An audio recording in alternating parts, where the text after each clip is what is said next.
ಮನೆಗ್ ನಿಮ್ ಪಾರ್ಟ್ನರ್ ನಿಮ್ ಬಗ್ಗೆ ಏನ್ ಯೋಚನೆ ಮಾಡ್ತಿದ್ದಾರೆ ನೋಡೋಣ. ನಿಮ್ ಪಾರ್ಟ್ನರ್ ನಿಮ್ ಬಗ್ಗೆ ಸದ್ಯಕ್ಕೆ ಎಲ್ಲೋ ಔಟಿಂಗ್ ಹೋಗುವಂಥದ್ದು, ಏನೋ ಒಂದು ಸೆಲೆಬ್ರೇಷನ್ ಇದೆ, ಅಲ್ಲಿಗೆ ನಿಮ್ಮನ್ನ ಕರ್ಕೊಂಡು ಹೋಗಿ ನಿಮ್ಮ ಪರ್ಸನಲ್ ಫ್ರೆಂಡ್ಸ್ ಯಾರಿದ್ದಾರೆ ಅವ್ರನ್ನ ಭೇಟಿಯಾಗುವಂತ ಉತ್ಸಾಹದಲ್ಲಿ ಇದ್ದಾರೆ. ನಿಮ್ಮ ಫ್ರೆಂಡ್ ಸರ್ಕಲ್ ಅನ್ನ ಭೇಟಿಯಾಗುವಂತ ಮೂಡಲ್ಲಿ ಇದ್ದಾರೆ. ಮತ್ತೆ ನಿಮ್ಮ ಎಕ್ಸ್ ಬಗ್ಗೆ ತಿಳ್ಕೊಳ್ಳುವಂತ ಕುತೂಹಲದಲ್ಲಿ ಇದ್ದಾರೆ. ಜೊತೆಗೆ ಅವರ ಎಕ್ಸ್ ನಿಮ್ಮ ಫ್ರೆಂಡ್ ಆಗಿದ್ದಾರೆ ಅಂತ ಅವರಿಗೆ ಒಂದು ಡೌಟ್ ಇದೆ. ಅದನ್ನ ಕ್ಲಾರಿಟಿ ತಗೊಳ್ಬೇಕು ಅಂತ ಯೋಚನೆ ಮಾಡ್ತಿದ್ದಾರೆ.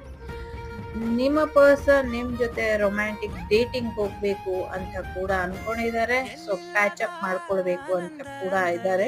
ನಿಮ್ ಜೊತೆ ಏನೋ ಒಂದು ಬಿಸ್ನೆಸ್ ಶುರು ಮಾಡ್ಬೇಕು, ಅದಕ್ಕೆ ಫೈನಾನ್ಷಿಯಲಿ ಸಪೋರ್ಟಿಂಗ್ ಆಗಿ ಇರ್ಬೇಕು ಅಂತ ಕೂಡ ಯೋಚನೆ ಮಾಡ್ತಿದ್ದಾರೆ.